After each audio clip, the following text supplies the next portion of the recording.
Dans les coulisses d'HLC Indus, c'est ce qu'on vous propose de découvrir aujourd'hui. Nous sommes au bord de la déviation sud-est, vous savez, à changer dans la zone d'activité qui s'appelle du Perquois, je crois. Oui, c'est bien ça. Bon, Arnaud Kemp, c'est le dirigeant d'HLC Indus. HLC Indus, ça veut dire quoi? Henri Langlais Chaudronnerie. C'était l'origine, ça. Voilà, c'est monsieur Langlais qui a créé l'entreprise au début des années 80. Bon, jusqu'en 93. Voilà, ensuite reprise en 93 par monsieur Parouti. Et là, ça s'appelle HLC Industrie. Voilà, industrie à l'époque. Ouais. Et ça travaillait essentiellement avec l'industrie. Voilà, les gros donneurs d'ordre étaient essentiellement de l'industrie. Et vous êtes arrivé en 2010. Vous étiez cadre d'entreprise à l'époque. J'étais cadre dans l'industrie de la chaudronnerie aussi. Bon, l'activité d'HLC Indus, c'est la métallerie. C'est le cœur de métier, métallerie, chaudronnerie. Bon. Votre volonté, votre stratégie, ça a été de développer, de diversifier. Oui, c'est ça, de m'asseoir sur le métier et de diversifier avec d'autres secteurs d'activité que l'industrie. Avec une sacrée belle progression, vous allez pouvoir le constater, et la découverte de l'activité. Juste deux mots, sur 2010, quand vous avez créé, vous avez été soutenu par Initiative Sarthe. Oui, c'est bien ça, qui m'ont octroyé un prêt d'honneur, un label et un prêt d'honneur, qui m'a permis de faire effet de levier avec les banques. Je vous propose d'aller voir ce qui se passe à l'intérieur. Oui, très bien. Avec moi.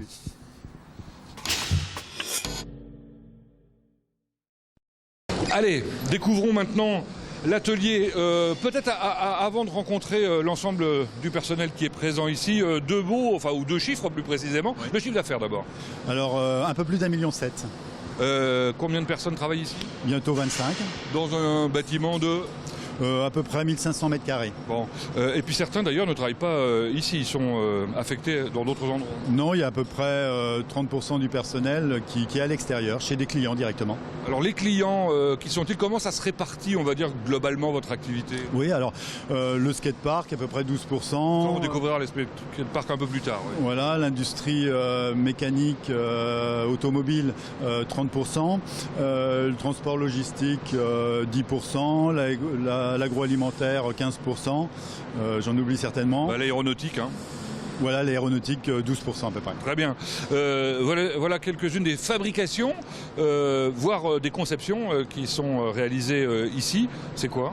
Alors ce sont des pièces de chaudronnerie, pour certaines des outillages dont je ne connais pas l'utilité. Et puis là, un truc tout simple, des petites poubelles. Elles sont très belles en tout cas, les poubelles. C'est du coup pour les bureaux, c'est toute une série. Oui, parce que vous faites des choses en série de temps en temps. Voilà, alors là, il y a plusieurs pièces identiques, des outillages pour l'industrie aéronautique, pour le montage. Très bien. Et ici? Ça, c'est la même chose, mais pas, sauf qu'il est tout inox. C'est conçu quelquefois ici, quelquefois pas? Voilà, alors pour certains produits, on travaille sur cahier des charges, donc toute la conception est faite au bureau d'études. Pour d'autres, comme c'est le cas pour l'aéronautique, on travaille sur des plans qui nous ont fournis par nos clients. Alors avant de vraiment visiter l'atelier, on va d'abord aller voir le bureau d'études justement qui va nous montrer ce qui se passe là-haut, puisque c'est à l'étage que nous allons les rencontrer. Alors on va dans une cabine toute vitrée qui domine littéralement l'atelier. Bah, ça s'appelle le bureau d'études donc, hein. Et on va à la rencontre de Claude. Bonjour Claude. Bonjour. Alors, vous êtes le plus ancien du bureau d'études, hein? Oui, c'est ça. Ça fait combien de temps? 19 ans. C'est quoi un bureau d'études dans une entreprise comme celle-là? C'est un travail d'achat, un service achat. On s'occupe des achats. On va faire un peu de devis aussi de temps en temps. On peut aller aussi chez le client, ça arrive des fois. On va faire un relevé de cote. On rentre après au bureau et on prépare les plans suivant ce qu'on a relevé. On retourne des fois chez les clients en lui montrant le plan qu'on a préparé. Et ensuite, on fait les achats, on passe les commandes et on finit de préparer tous les plans en parallèle aussi. Alors, après que les commandes aient été passées, le matériel arrive ici dans l'atelier. C'est ça. Et on l'assemble. Et on l'assemble après qu'il y ait eu le plan, bon de travail préparé, tout accroché dessus, tout noté, des dates de réception de la marchandise. Ça permet d'attaquer le dossier quand tout est là. Et puis les collègues. C'est un métier qui demande beaucoup de précision. C'est vrai, oui, c'est vrai. Beaucoup de rigueur, quoi. Oui, c'est sûr. Bon, alors ça fait 19 ans que vous êtes là, hein, c'est ça? Oui, oui. Ça a dû sacrément évoluer en 19 ans. Oui, au début c'était tout à la main sur le table à dessin. Et puis avec les années, ça a évolué avec l'informatique.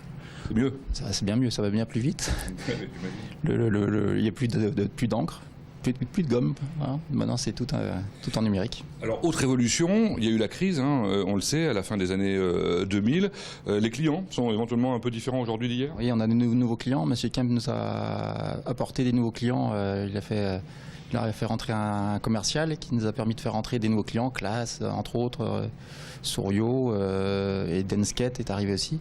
On a eu plus de clients, plus d'ouverture avec d'autres clients et ça nous a ouvert un nouveau marché.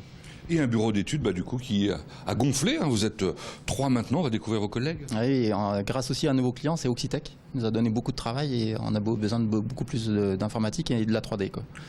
Je vous présente Louis maintenant. Bonjour Louis. Bonjour. Vous êtes le petit nouveau? Eh oui, je suis le petit nouveau. Depuis combien de temps? Même pas une semaine. En effet, c'est assez récent. Alors vous, la particularité, c'est que vous n'êtes pas là en permanence. Voilà, je suis en apprentissage à l'IUT du Mans pour ma licence professionnelle en conception et fabrication assistée par ordinateur.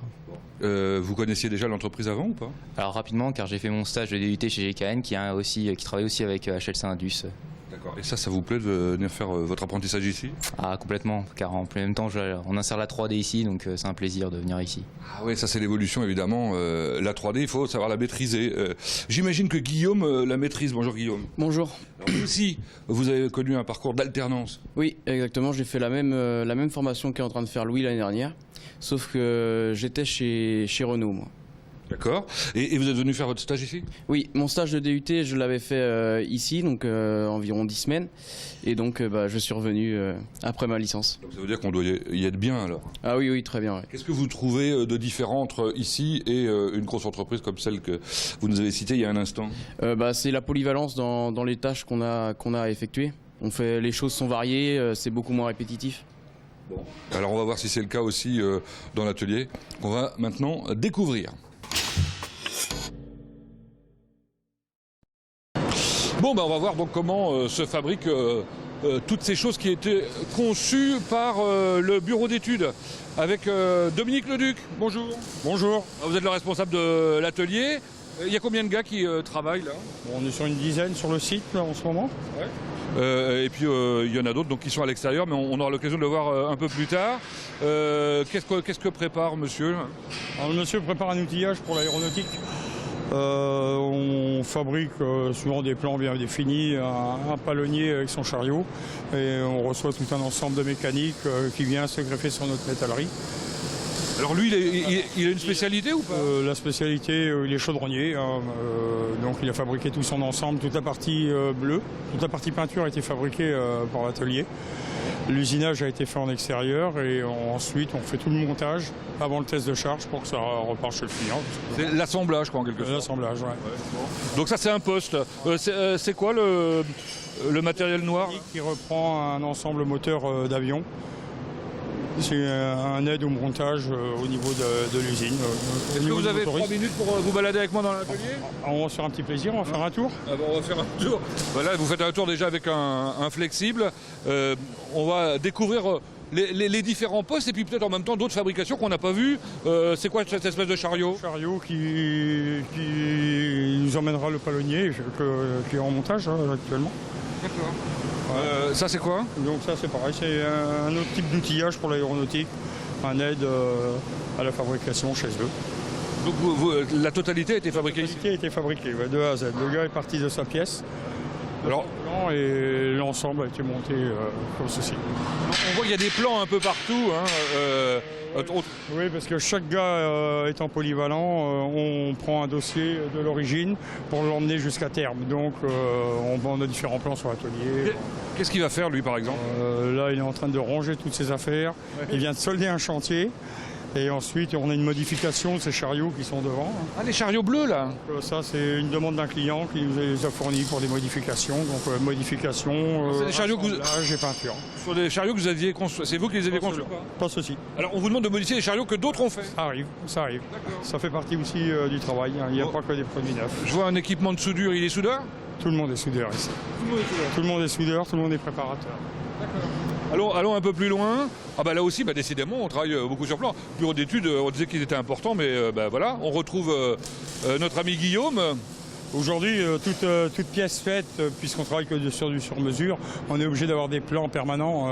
C'est vraiment la base du boulot. Hein. Mais j'allais dire, ça n'a pas changé ce métier, cette partie de travail en quelque sorte. On avait déjà des plans il y a 20 ans. Tout à fait, tout à fait. Ouais.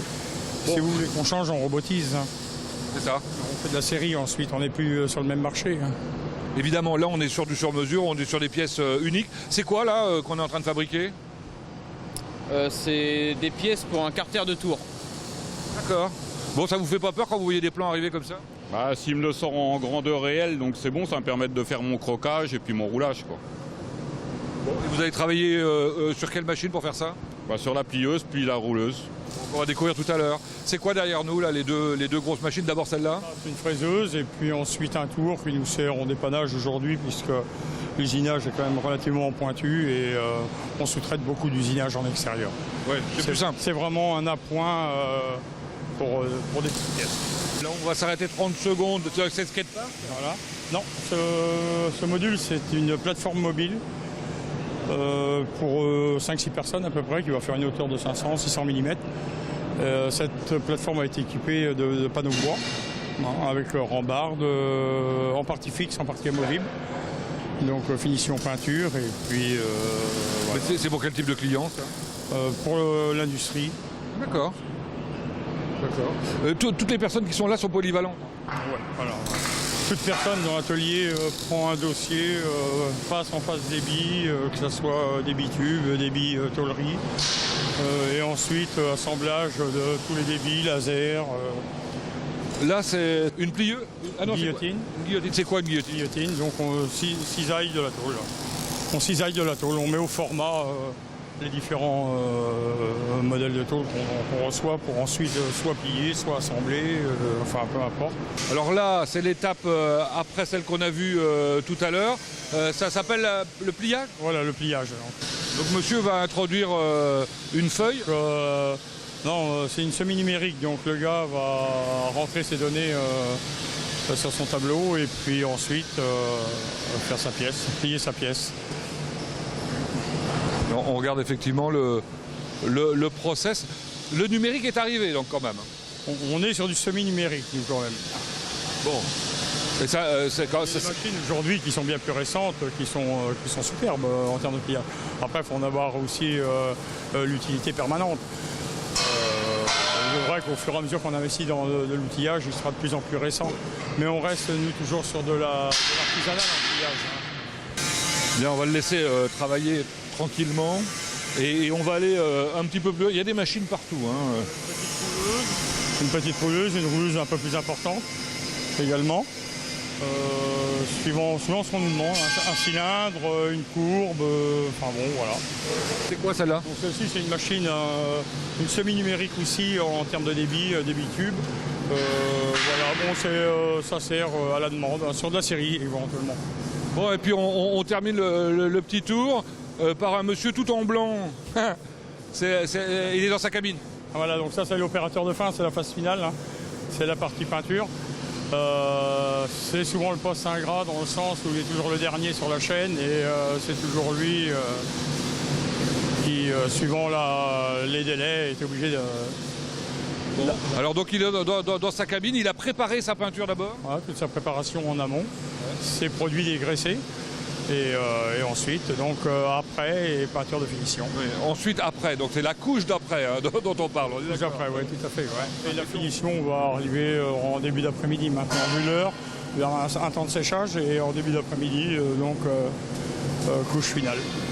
Bah écoutez, merci pour cette visite particulièrement complète et intéressante de l'atelier. Bon, maintenant on va voir comment on vend tout ça, parce que c'est important. Alors comment on vend? Il y a la partie commerciale de l'entreprise. Donc et là en amont pour faire des devis, on peut se concerter sur certains produits pour des temps aussi, avoir des idées de différentes personnes. Après la partie commerce, voilà, c'est la partie des bureaux, on la laisse travailler. Moi mon souhait, moi, c'est que ça fonctionne bien dans l'atelier, c'est qu'on arrive à respecter les délais des clients et qu'il n'y ait aucun retour de produit. Merci monsieur le... C'est une qualité et puis voilà. Donc on s'efforce de tenir ce cap et je pense que ça peut être une bonne pub. Hein. Merci monsieur le Duc, allez on y va, dans les bureaux.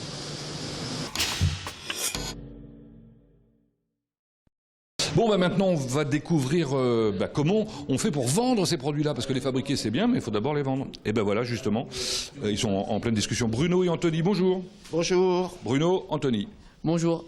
Alors, Bruno, vous êtes là depuis un certain nombre d'années, on peut le dire. Oui, je suis chez HLC Indus depuis 1995. En effet, et ça a sacrément évolué pour vous, puisque vous avez commencé, je vais dire, au bas de l'échelle. Oui, j'ai commencé comme ouvrier, chaudronnier. Et puis en 2007, j'ai remplacé un chef d'atelier sur le site de GKN. Et quand M. Kemp est arrivé, il a dit, tiens, vous pourriez peut-être vous occuper aussi de la commercialisation? Oui, d'autres clients que GKN. Donc j'ai pris certains clients comme Claas, Leroy Sommer, Thyssen. Et depuis peu, vous êtes secondé par Anthony. On va voir avec lui tout à l'heure quel est son rôle particulièrement. Alors, être commercial pour une société comme celle-ci, c'est être en permanence en contact avec le client. Oui, oui, bien sûr. Il faut toujours avoir du contact avec le client, répondre à leurs besoins. Oui, c'est ça, il faut être à l'affût, quoi. Oui, toujours, oui. Bon, et en général, il demande des choses compliquées ou pas? Certaines fois, oui. Des fois, c'est du standard. Et vous êtes toujours en concurrence? Oui, toujours, oui, oui. Toujours. Il faut être bon. Il faut être bon, hein. Faut faire son métier, quoi. C'est quoi les produits que vous commercialisez? On fait de la rénovation de machines, de la caractérisation, des convoyeurs à palette, convoyeurs à chaîne. On fait de la rénovation aussi de convoyeurs à copeaux. Par exemple, le plus beau marché que vous ayez eu, le plus intéressant, le plus original ces derniers temps, c'est quoi? Je dirais rénovation d'une cellule complète. Ouais. C'est quoi une cellule? Une cellule, c'est... un poste de travail? Oui, un poste de travail où il y a des robots, on fait de la protection grillagée, on rénove les machines, on en crée aussi. Très bien. Anthony, alors vous êtes arrivé il y a relativement peu de temps. 3 ans. 3 ans. Ah oui, c'est vrai, j'oubliais. Vous êtes employé depuis quelques mois, mais vous avez intégré l'entreprise dans le cadre d'un contrat en alternance? C'est bien ça. Donc j'ai commencé avec un BTS NRC et donc après j'ai continué mes études sur une licence en alternance. Très bien. Votre métier, c'est donc commercial. Clairement, Monsieur Kemp vous a demandé de vous charger de la diversification? C'est bien ça. Donc mon objectif, c'est de augmenter le chiffre d'affaires par la diversification et la recherche de nouveaux clients. Bon. Et puis ça a pas mal marché, parce que je crois que l'année dernière, ça s'est bien développé. C'est bien ça, puisqu'on a fait un chiffre d'affaires de 18... Enfin, on a fait une évolution de chiffre d'affaires de 18%. C'est absolument énorme en ce moment. Hein. Pour une PME comme nous, c'est très intéressant. Bon, vous vous éclatez? Comment? Vous vous éclatez? Oui, impeccable. C'est ce qui est très intéressant dans ce métier, c'est qu'on fait pas toujours le même produit. En fait, il y a une très bonne diversification des matériaux et des services qu'on fait aux clients. Alors comme Bruno, vous devez être en permanence à leur écoute, mais vous en plus, vous faites de la prospection? C'est bien cela. Aujourd'hui, on a mené des actions sur la Sarthe entière et donc on a pu en tirer des conclusions. Et donc l'objectif, c'est donc de développer les nouveaux clients en dehors de la Sarthe. Nouveaux clients et nouveaux produits ou pas? Nouveaux clients et nouveaux produits, car on cherche quand même, comme vous le savez, on a commencé par l'industrie. Aujourd'hui, on a 2 autres domaines d'activité stratégiques qui sont le transport logistique et les collectivités. Donc on souhaite un peu plus se diversifier dans l'aéronautique et dans la robotisation. Bon, c'est bien parti? Je pense, oui, que c'est bien parti. On mène comme on peut le voir sur le marché en ce moment, la robotisation, c'est quelque chose qui vient de plus en plus. Donc, comme on fabrique déjà en interne des pieds de robots pour nos clients actuels, on espère pouvoir proposer ces solutions à d'autres clients futurs. Merci Anthony. Alors là, on est dans votre bureau, mais c'est pas le vôtre, Bruno? Non, moi je suis sur le site de GKN Driveline. En permanence? En permanence. J'ai un bureau là-bas pour gérer l'équipe là-bas? Parce qu'il y a plusieurs personnes là-bas. Oui. C'est ce qu'on va découvrir dans un instant. Je vous propose d'aller avec vous à votre bureau chez GKN et puis découvrir ce qui se passe là-bas. Merci.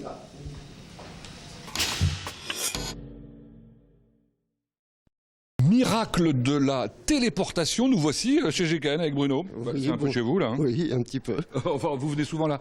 Vous nous présentez? Oui, monsieur Sébastien Anger, responsable des achats chez GKN Driveline. Merci de nous accueillir. Bienvenue. Deux mots sur GKN Driveline, c'est quoi? GKN Driveline est un groupe qui opère à l'international dans l'automobile et le ferroviaire. Nous faisons des transmissions de voitures. Donc une grosse société, c'est bien pour une grosse société de travailler avec une petite? C'est obligatoire, je dirais, de nos jours, pour être réactif, compétitif sur un marché mondial, avec des ambitions stratégiques sur la compétitivité. Nous sommes obligés d'avoir des partenaires locaux. Et alors le fait qu'ils soient quasiment en présence permanente? La présence n'est pas permanente. Il y a une très grande réactivité du fait de la proximité, mais aujourd'hui on ne peut pas se permettre des arrêts de chaîne, on ne peut pas se permettre de perdre du temps, on est constamment axé vers le client, et par ce fait, des entreprises comme HLC Industries permettent à GKN d'être leader dans leur marché. Et alors vous êtes d'une grande fidélité avec eux? Ça fait 20 ans qu'on travaille ensemble, mais vous savez, aujourd'hui ce n'est pas uniquement HLC Industries, on a vraiment un tissu de partenaires locaux avec lesquels on travaille depuis très longtemps, encore une fois, et on ne fait pas uniquement ça avec nos fournisseurs, on fait ça également avec le tissu éducatif local. On prend plus de 90 stagiaires par an, on a 25 apprentis actuellement sur le site, et je pense que c'est toute une synergie qui fait qu'aujourd'hui on est là où on est. Merci de nous avoir accueillis, Monsieur Anger. Bonne journée.